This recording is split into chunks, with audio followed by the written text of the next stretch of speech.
تو یہ سیاسی نیتاؤں کو پہچاننا ہوگا.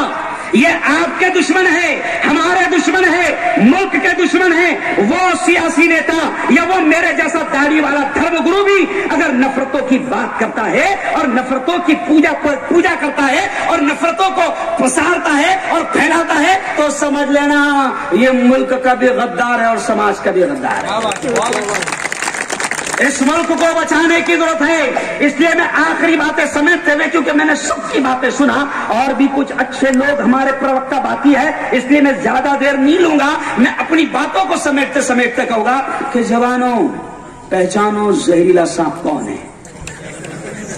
دیکھو مثال کے طور پر یہ جو دکان ہے سامنے, پیچھے مت دیکھو, یہ پیچھے دیکھنے کی وجہ سے مار کھا رہے. مان لو ایک دکان ہے اور دکان میں زہریلا سانپ گھس گیا. غور سے سننا, دکان میں زہریلا سانپ گھس گیا.